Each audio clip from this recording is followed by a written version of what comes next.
بسم اللہ الرحمن الرحیم۔ السلام علیکم ورحمۃ اللہ وبرکاتہ۔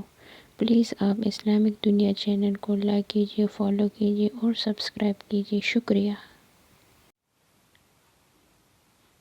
امام مالک نے خبر دی، انہیں ابن شہاب نے، انہیں سلیمان بن یسار نے اور ان سے عبداللہ بن عباس رضی اللہ عنہ نے بیان کیا کہ فضل بن عباس حجۃ الوداع میں رسول اللہ صلی اللہ علیہ وسلم کے ساتھ سواری کے پیچھے بیٹھے ہوئے تھے کہ قبیلہ خشم کی ایک خوبصورت عورت آئی۔ فضل اس کو دیکھنے لگے، وہ بھی انہیں دیکھ رہی تھی۔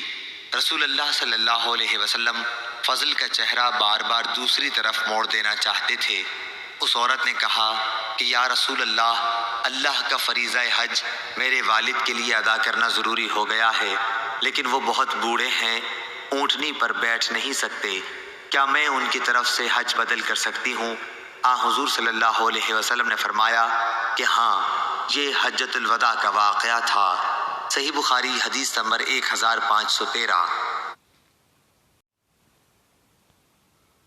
عبداللہ بن وہب نے خبر دی، انہیں یونس نے، انہیں ابن شہاب نے کہ سالم بن عبداللہ بن عمر رضی اللہ عنہ نے انہیں خبر دی، ان سے عبداللہ بن عمر نے فرمایا کہ میں نے رسول اللہ صلی اللہ علیہ وسلم کو ذوالحلیفہ میں دیکھا کہ اپنی سواری پر چڑھ رہے ہیں، پھر جب وہ سیدھی کھڑی ہوئی تو آپ صلی اللہ علیہ وسلم نے لبیک کہا۔ صحیح بخاری حدیث نمبر 1514۔ امام اوزاعی نے بیان کیا، انہوں نے عطا بن ابی رباح سے سنا، وہ جابر بن عبداللہ انصاری رضی اللہ عنہ سے بیان کرتے تھے کہ رسول اللہ صلی اللہ علیہ وسلم نے ذوالحلیفہ سے احرام باندھا، جب سواری آپ کو لے کر سیدھی کھڑی ہو گئی۔ ابراہیم بن موسیٰ کی یہ حدیث ابن عباس اور انس رضی اللہ عنہم سے بھی مروی ہے۔ صحیح بخاری حدیث نمبر 1515۔ اور ابان نے کہا، ہم سے مالک بن دینار نے بیان کیا، ان سے قاسم بن محمد نے اور ان سے عائشہ رضی اللہ عنہا نے کہ نبی کریم صلی اللہ علیہ وسلم نے ان کے ساتھ ان کے بھائی عبد الرحمن کو بھیجا اور انہوں نے عائشہ رضی اللہ عنہا کو تنعیم سے عمرہ کرایا اور پالان کی پچھلی لکڑی پر ان کو بٹھا لیا۔ حضرت عمر رضی اللہ عنہ نے فرمایا کہ حج کے لیے پالانے باندھو، کیونکہ یہ بھی ایک جہاد ہے۔ صحیح بخاری حدیث نمبر 1516۔ ثمامہ بن عبداللہ بن انس نے بیان کیا کہ حضرت انس رضی اللہ عنہ ایک پالان پر حج کے لیے تشریف لے گئے اور آپ بخیل نہیں تھے۔ آپ نے بیان کیا کہ نبی کریم صلی اللہ علیہ وسلم بھی پالان پر حج کے لیے تشریف لے گئے تھے، اسی پر آپ کا اسباب بھی لدا ہوا تھا۔ ثمامہ بن عبداللہ بن انس نے بیان کیا کہ حضرت انس رضی اللہ عنہ ایک پالان پر حج کے لیے تشریف لے گئے اور آپ بخیل نہیں تھے۔ آپ نے بیان کیا کہ نبی کریم صلی اللہ علیہ وسلم بھی پالان پر حج کے لیے تشریف لے گئے تھے، اسی پر آپ کا اسباب بھی لدا ہوا تھا۔ صحیح بخاری حدیث نمبر 1517۔ قاسم بن محمد نے بیان کیا اور ان سے عائشہ رضی اللہ عنہا نے کہ انہوں نے کہا، یا رسول اللہ، آپ لوگوں نے تو عمرہ کر لیا لیکن میں نہ کر سکی، اس لیے حضور صلی اللہ علیہ وسلم نے فرمایا، عبد الرحمن اپنی بہن کو لے جا اور انہیں تنعیم سے عمرہ کرا لا۔ چنانچہ انہوں نے عائشہ رضی اللہ عنہا کو اپنے اونٹ کے پیچھے بٹھایا اور عائشہ رضی اللہ عنہا نے عمرہ ادا کیا۔ صحیح بخاری حدیث نمبر 1518۔ سعید بن مسیب نے بیان کیا اور ان سے ابو ہریرہ رضی اللہ عنہ نے کہ نبی کریم صلی اللہ علیہ وسلم سے کسی نے پوچھا کہ کون سا کام بہتر ہے؟ آپ صلی اللہ علیہ وسلم نے فرمایا کہ اللہ اور اس کے رسول پر ایمان لانا۔ پوچھا گیا کہ پھر اس کے بعد؟ آپ نے فرمایا کہ اللہ کے راستے میں جہاد کرنا۔ پھر پوچھا گیا کہ پھر اس کے بعد؟ آپ صلی اللہ علیہ وسلم نے فرمایا کہ حج مبرور۔ صحیح بخاری حدیث نمبر 1519۔ حبیب بن ابی عمرہ نے خبر دی، انہیں عائشہ بنت طلحہ نے اور انہیں ام المومنین حضرت عائشہ صدیقہ رضی اللہ عنہا نے کہا کہ انہوں نے پوچھا، یا رسول اللہ صلی اللہ علیہ وسلم، ہم دیکھتے ہیں کہ جہاد سب نیک کاموں سے بڑھ کر ہے، پھر ہم بھی کیوں نہ جہاد کریں؟ حضور صلی اللہ علیہ وسلم نے فرمایا کہ نہیں، بلکہ سب سے افضل جہاد حج ہے جو مبرور ہو۔ صحیح بخاری حدیث نمبر 1520۔ سیار ابو الحکم نے بیان کیا، کہا کہ میں نے ابو حزم سے سنا، انہوں نے بیان کیا میں نے ابو ہریرہ رضی اللہ عنہ سے سنا، اور انہوں نے نبی کریم صلی اللہ علیہ وسلم سے سنا۔ آپ نے فرمایا، جس شخص نے اللہ کے لیے اس شان کے ساتھ حج کیا کہ نہ کوئی فحش بات ہوئی اور نہ کوئی گناہ، تو وہ اس دن کی طرح واپس ہوگا جیسے اس کی ماں نے اسے جنا تھا۔ صحیح بخاری حدیث نمبر 1521۔ زید بن جبیر نے بیان کیا کہ وہ عبداللہ بن عمر رضی اللہ عنہ کی قیام گاہ پر حاضر ہوئے، وہاں قنات کے ساتھ شامیانہ لگا ہوا تھا۔ زید بن جبیر نے کہا کہ میں نے پوچھا کہ کس جگہ سے عمرے کا احرام باندھنا چاہیے؟ عبداللہ رضی اللہ عنہ نے جواب دیا کہ رسول اللہ صلی اللہ علیہ وسلم نے نجد والوں کے لیے قرن، مدینہ والوں کے لیے ذوالحلیفہ اور شام والوں کے لیے جحفہ مقرر کیا ہے۔ صحیح بخاری حدیث نمبر 1522۔ اکرمہ نے بیان کیا اور ان سے حضرت عبداللہ بن عباس رضی اللہ عنہ نے بیان کیا کہ یمن کے لوگ راستے کا خرچ ساتھ لائے بغیر حج کے لیے آ جاتے تھے۔ کہتے تو یہ تھے کہ ہم توکل کرتے ہیں، لیکن جب مکہ آتے تو لوگوں سے مانگنے لگتے۔ اس پر اللہ تعالیٰ نے یہ آیت نازل فرمائی، اور توشہ لے لیا کرو کہ سب سے بہتر توشہ تو تقویٰ ہی ہے۔ اس کو ابن عینہ نے عمروں سے بواسطہ اکرمہ مرسلن نقل کیا ہے۔ صحیح بخاری حدیث نمبر 1523۔ موسیٰ بن اسماعیل نے بیان کیا، کہا کہ ہم سے وہیب نے بیان کیا، کہا کہ ہم سے عبداللہ بن طاؤس نے بیان کیا، ان سے ان کے باپ نے اور ان سے ابن عباس رضی اللہ عنہ نے، کہ نبی کریم صلی اللہ علیہ وسلم نے مدینہ والوں کے احرام کے لیے ذوالحلیفہ، شام والوں کے لیے جحفہ، نجد والوں کے لیے قرن، منازل، یمن والوں کے لیے یلملم متعین کیا۔ یہاں سے ان مقامات والے بھی احرام باندھیں، اور ان کے علاوہ وہ لوگ بھی جو ان راستوں سے آئیں اور حج یا عمرے کا ارادہ رکھتے ہوں، لیکن جن کا قیام میقات اور مکے کے درمیان ہے تو وہ احرام اسی جگہ سے باندھیں جہاں سے انہیں سفر شروع کرنا ہے، یہاں تک کہ مکے کے لوگ مکے سے احرام باندھیں۔ صحیح بخاری حدیث نمبر 1524۔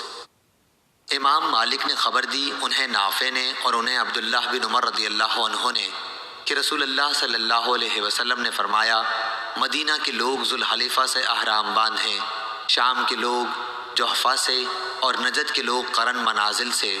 عبداللہ نے کہا کہ مجھے معلوم ہوا ہے کہ نبی کریم صلی اللہ علیہ وسلم نے فرمایا، اور یمن کے لوگ یلملم سے احرام باندھیں۔ صحیح بخاری حدیث نمبر 1525۔ امام اوزائی نے بیان کیا، کہا کہ ہم سے یحییٰ بن ابی کثیر نے بیان کیا، ان سے اکرمہ نے بیان کیا، انہوں نے حضرت عبداللہ بن عباس رضی اللہ عنہ سے سنا۔ وہ بیان کرتے تھے کہ میں نے عمر رضی اللہ عنہ سے سنا، ان کا بیان تھا کہ میں نے رسول اللہ صلی اللہ علیہ وسلم سے وادی عقیق میں سنا۔ آپ نے فرمایا تھا کہ رات میرے پاس میرے رب کا ایک فرشتہ آیا اور کہا کہ اس مبارک وادی میں نماز پڑھ اور اعلان کر کہ عمرہ حج میں شریک ہو گیا۔ صحیح بخاری حدیث نمبر 1534۔ عطا بن ابی رباح نے خبر دی، انہیں صفوان بن یالی نے، کہا کہ ان کے باپ یالی بن امیہ نے حضرت عمر رضی اللہ عنہ سے کہا کہ کبھی آپ مجھے نبی کریم صلی اللہ علیہ وسلم کو اس حال میں دکھائیے جب آپ پر وحی نازل ہو رہی ہو۔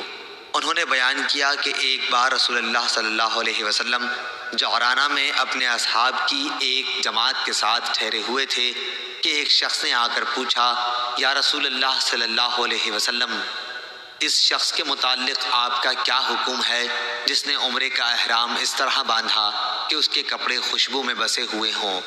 نبی کریم صلی اللہ علیہ وسلم اس پر تھوڑی دیر کے لیے چپ ہو گئے، پھر آپ پر وحی نازل ہوئی تو حضرت عمر رضی اللہ عنہ نے یعلی رضی اللہ عنہ کو اشارہ کیا۔ یعلی آئے تو رسول اللہ صلی اللہ علیہ وسلم پر ایک کپڑا تھا جس کے اندر آپ تشریف رکھتے تھے۔ انہوں نے کپڑے کے اندر اپنا سر کیا تو کیا دیکھتے ہیں کہ روح مبارک سرخ ہے اور آپ خراٹے لے رہے ہیں۔ پھر یہ حالت ختم ہوئی تو آپ نے فرمایا کہ وہ شخص کہاں ہے جس نے عمرے کے متعلق پوچھا تھا؟ شخص مذکور حاضر کیا گیا تو آپ نے فرمایا کہ جو خوشبو لگا رکھی ہے اسے 3 مرتبہ دھو لے اور اپنا جبہ اتار دے، عمرے میں بھی اسی طرح کر جس طرح حج میں کرتے ہو۔ میں نے عطا سے پوچھا کہ کیا حضور صلی اللہ علیہ وسلم کے 3 مرتبہ دھونے کے حکم سے پوری طرح صفائی مراد تھی؟ انہوں نے کہا کہ ہاں۔ صحیح بخاری حدیث نمبر 1536۔ سعید بن جبیر نے بیان کیا کہ ابن عمر رضی اللہ عنہ سادہ تیل استعمال کرتے تھے احرام کے باوجود۔ میں نے اس کا ذکر ابراہیم نخعی سے کیا تو انہوں نے فرمایا کہ تم ابن عمر رضی اللہ عنہ کی بات نقل کرتے ہو۔ صحیح بخاری حدیث نمبر 1537۔ اسود نے بیان کیا اور ان سے ام المومنین حضرت عائشہ صدیقہ رضی اللہ عنہا نے بیان کیا، رسول اللہ صلی اللہ علیہ وسلم محرم ہیں اور گویا میں آپ کی مانگ میں خوشبو کی چمک دیکھ رہی ہوں۔ صحیح بخاری حدیث نمبر 1538۔ امام مالک نے خبر دی، انہیں عبد الرحمن بن قاسم نے، انہیں ان کے والد نے اور ان سے نبی کریم صلی اللہ علیہ وسلم کی زوجہ مطہرہ حضرت عائشہ صدیقہ رضی اللہ عنہا نے فرمایا کہ جب رسول اللہ صلی اللہ علیہ وسلم احرام باندھتے تو میں آپ کے احرام کے لیے اور اسی طرح بیت اللہ کے طواف زیارت سے پہلے حلال ہونے کے لیے خوشبو لگایا کرتی تھی۔ صحیح بخاری حدیث نمبر 1539۔ عبداللہ بن وہب نے خبر دی، انہیں یونس نے، انہیں ابن شہاب نے، انہیں سالم نے اور ان سے ان کے والد نے فرمایا ہے کہ میں نے رسول اللہ صلی اللہ علیہ وسلم سے تلبید کی حالت میں لبیک کہتے سنا۔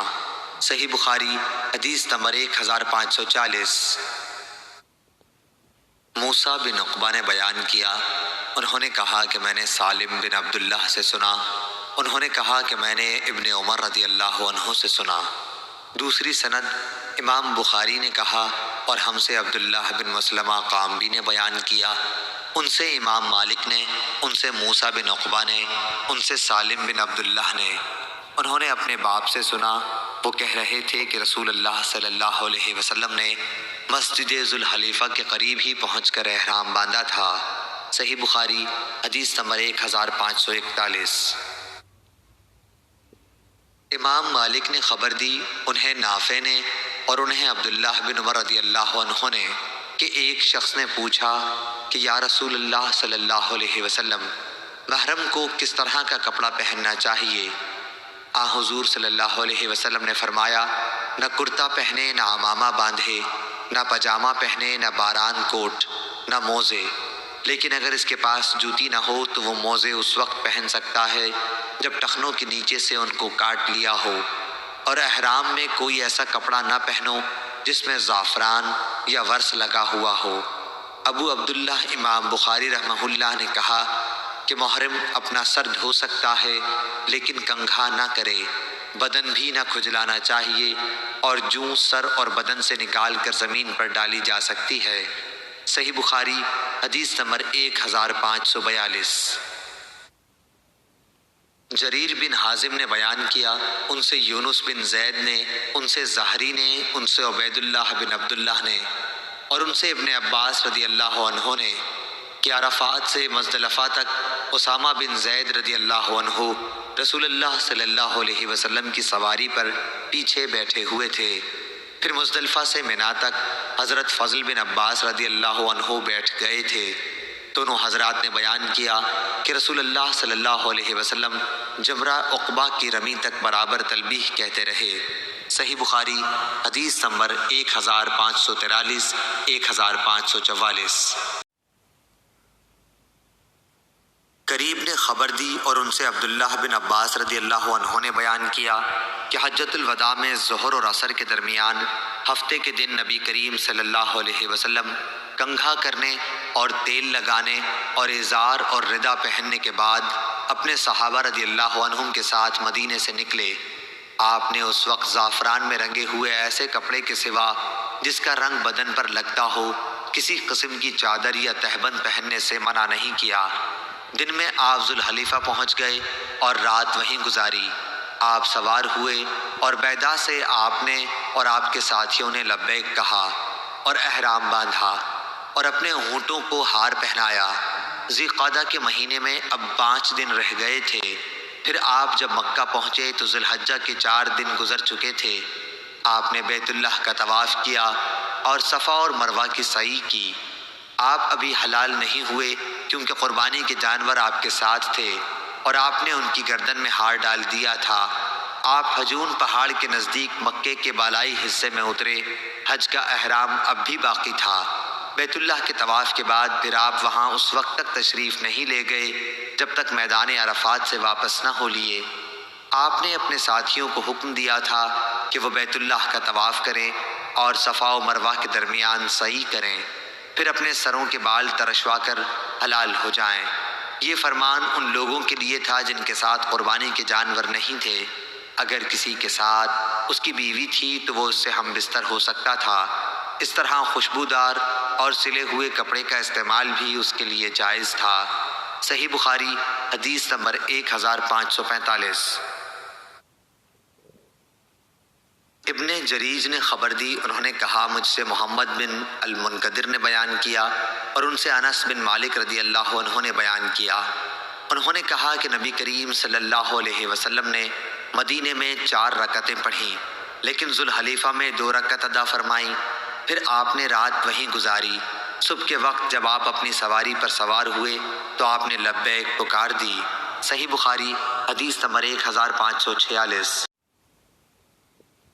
امام مالک نے خبر دی، انہیں نافع نے اور انہیں عبداللہ بن عمر رضی اللہ عنہ نے کہ رسول اللہ صلی اللہ علیہ وسلم کا تلبیہ یہ تھا، حاضر ہوں اے اللہ، حاضر ہوں میں، تیرا کوئی شریک نہیں، حاضر ہوں، تمام حمد تیرے ہی لیے ہے اور تمام نعمتیں تیری ہی طرف سے ہیں، ملک تیرا ہی ہے، تیرا کوئی شریک نہیں ہے۔ صحیح بخاری حدیث نمبر 1549۔ سفیان ثوری نے اعمش سے بیان کیا، ان سے عمارہ نے، ان سے ابو عطیہ نے اور ان سے عائشہ رضی اللہ عنہا نے کہ میں جانتی ہوں کہ کس طرح نبی کریم صلی اللہ علیہ وسلم تلبیہ کہتے تھے۔ آپ تلبیہ یوں کہتے تھے، لبیک اللہم لبیک لا شریک لک لبیک ان الحمد والنعمت لک۔ ترجمہ گزر چکا ہے۔ اس کی مطابقت سفیان ثوری کی طرح ابو معاویہ نے اعمش سے بھی کی ہے۔ صحیح بخاری حدیث نمبر 1550۔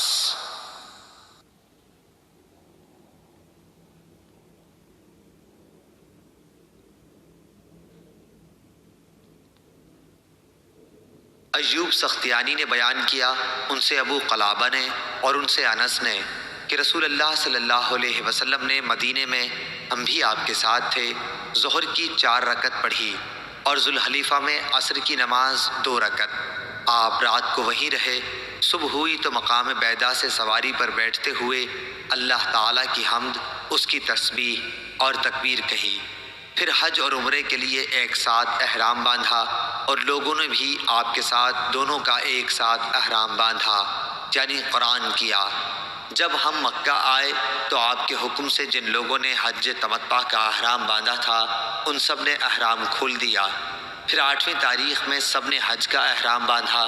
انہوں نے کہا کہ نبی کریم صلی اللہ علیہ وسلم نے اپنے ہاتھ سے کھڑے ہو کر بہت سے اونٹ نہر کیے۔ حضور اکرم صلی اللہ علیہ وسلم نے عید الاضحیٰ کے دن مدینہ میں 2 چت کبرے سینگوں والے مینڈھے ذبح کیے تھے۔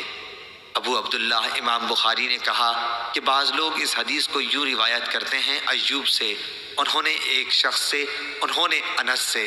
صحیح بخاری حدیث نمبر 1551۔ صالح بن کیسان نے خبر دی، انہیں نافع نے اور ان سے ابن عمر رضی اللہ عنہ نے کہ جب رسول اللہ صلی اللہ علیہ وسلم کو لے کر آپ کی سواری پوری طرح کھڑی ہو گئی تو آپ نے اس وقت لبیک پکارا۔ صحیح بخاری حدیث نمبر 1552۔ ایوب سختیانی نے نافع سے بیان کیا، انہوں نے کہا کہ عبداللہ بن عمر رضی اللہ عنہ جب ذوالحلیفہ میں صبح کی نماز پڑھ چکے تو اپنی اونٹنی پر پالان لگانے کا حکم فرمایا۔ سواری لائی گئی تو آپ اس پر سوار ہوئے اور جب وہ آپ کو لے کر کھڑی ہو گئی تو آپ کھڑے ہو کر قبلہ رو ہو گئے اور پھر لبیک کہنا شروع کیا تاکہ حرم میں داخل ہو گئے۔ وہاں پہنچ کر آپ نے لبیک کہنا بند کر دیا، پھر ذی طوا میں تشریف لا کر رات وہیں گزارتے، صبح ہوتی تو نماز پڑھتے اور غسل کرتے، پھر مکے میں داخل ہوتے۔ آپ یقین کے ساتھ یہ جانتے تھے کہ رسول اللہ صلی اللہ علیہ وسلم نے بھی اسی طرح کیا تھا۔ عبد الوارث کی طرح اس حدیث کو اسماعیل نے بھی ایوب سے روایت کیا، اس میں غسل کا ذکر ہے۔ صحیح بخاری حدیث نمبر 1553۔ نافع نے بیان کیا کہ حضرت عبداللہ بن عمر رضی اللہ عنہ جب مکے جانے کا ارادہ کرتے تھے پہلے خوشبو کے بغیر تیل استعمال کرتے، اس کے بعد مسجد ذوالحلیفہ میں تشریف لاتے، یہاں صبح کی نماز پڑھتے، پھر سوار ہوتے۔ جب اونٹنی آپ کو لے کر پوری طرح کھڑی ہو جاتی تو احرام باندھتے، پھر فرماتے کہ میں نے رسول اللہ صلی اللہ علیہ وسلم کو اسی طرح کرتے دیکھا تھا۔ صحیح بخاری حدیث نمبر 1554۔ مجاہد نے بیان کیا، کہا کہ ہم عبداللہ بن عباس رضی اللہ عنہ کی خدمت میں حاضر تھے، لوگوں نے دجال کا ذکر کیا کہ حضور صلی اللہ علیہ وسلم نے فرمایا ہے کہ اس کی دونوں آنکھوں کے درمیان کافر لکھا ہوا ہوگا۔